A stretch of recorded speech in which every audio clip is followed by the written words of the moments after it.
13 years. It was just 13 years ago, I think, with the Justice Department. This matters because I remember making the case that he was involved with Acorn, and his campaign came out and smeared anyone who said, no, that's not true. We were called the liars. Now the question is, does it matter? Now that we know, how do people sleep at night? Now, let me ask you this question. How does the media sleep at night? Here's the President of the United States, after smearing everybody that said he's been involved with Acorn for a long time, and him coming out and saying, no, it was 13 years ago. Claiming he has nothing to do with a scandal-ridden organization. Do you remember when he was with George Stephanopoulos just recently, and he said, I don't know anything.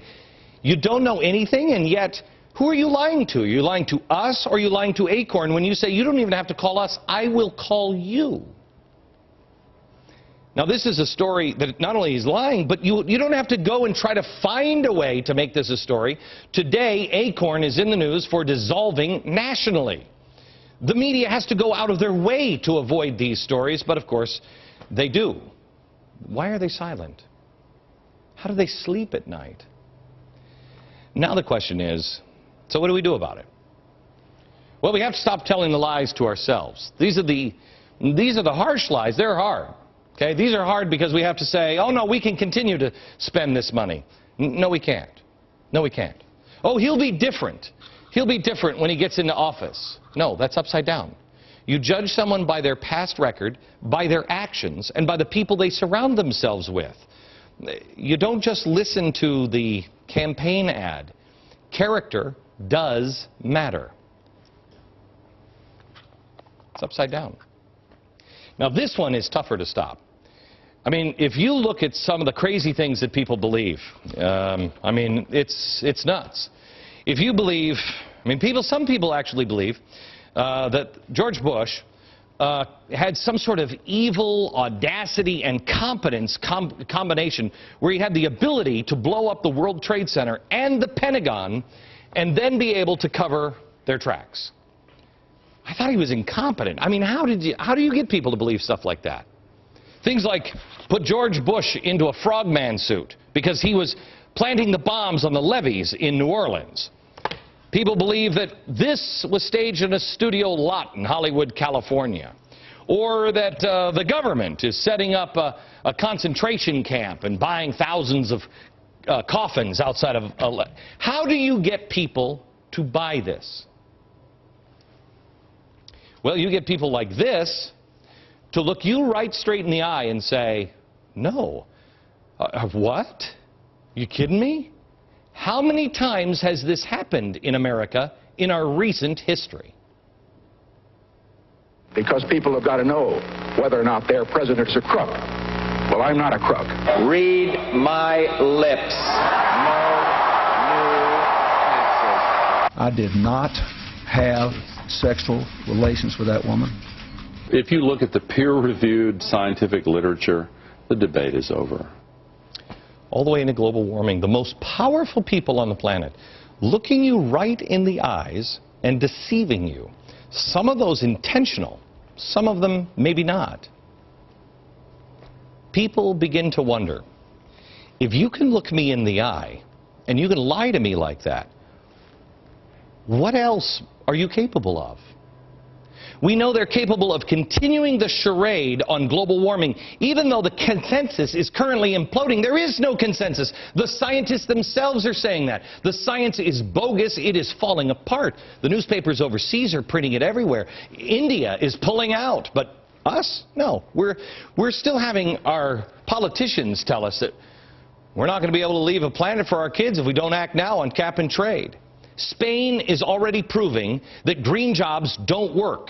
You lose 2 jobs for every 1 job that you create. And yet, people like Van Jones, a guy who does believe in some of this stuff, he's here to tell you, oh yeah, no, it does work.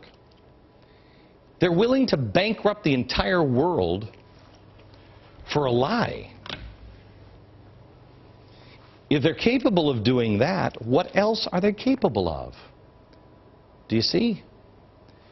Do you see how dangerous each and every lie becomes? It's not just about his lie or her lie or his or his. It's about all of them. because it makes this easier to believe. That's why we have to restore. Our number one job is to restore honor and truth in Washington. But it doesn't start here. These are the tough ones to fix. It's got to start here. We can't expect them to live a different life than we do. If we don't start telling the truth in our own lives, we're never going to get them to tell the truth to us. It seems like a simple thing, but it's not. Are you ready to see the truth on the economy? Are you ready to see the truth on where we're headed? Are you ready to see the truth on the people that are in Congress and the administration? It's the hard questions that we're asked every day.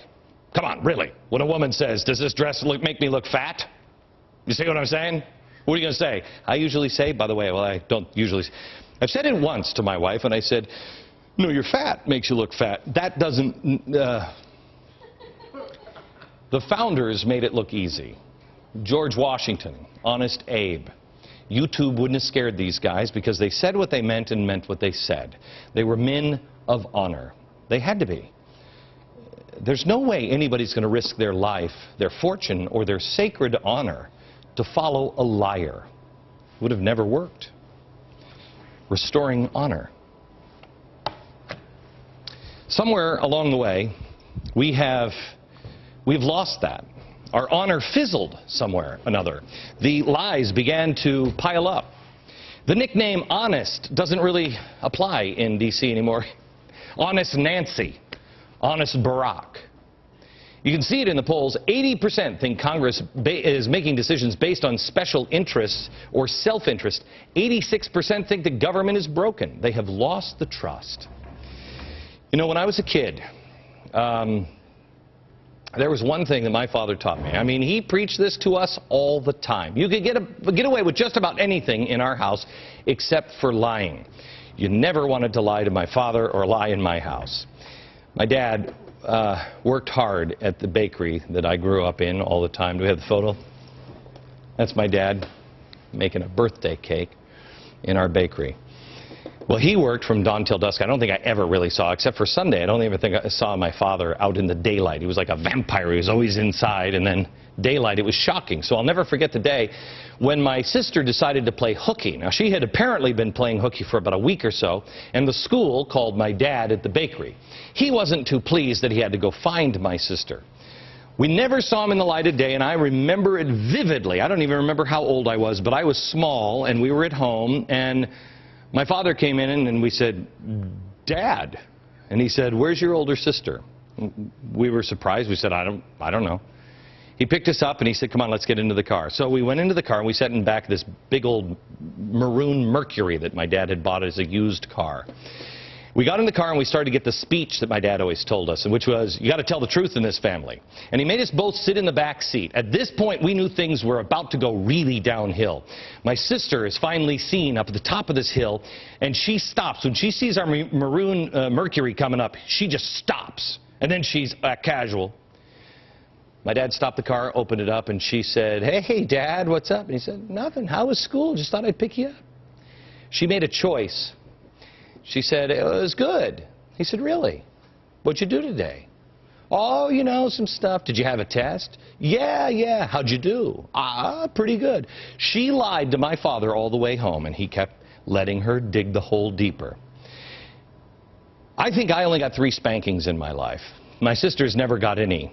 Well, I should change that. My older sister, the one who played hooky, I remember she got 1. And it was the day the belt made an appearance. It was that day. My father always said, don't ever lie to each other. Don't ever lie.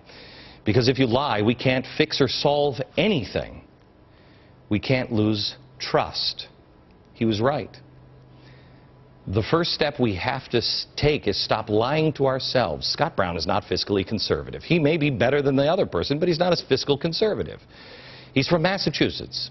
President Obama really did mean he was going to redistribute the wealth when he talked to Joe the plumber. And does this dress make me look fat? No, honey. You look beautiful to me all the time. Back in a minute.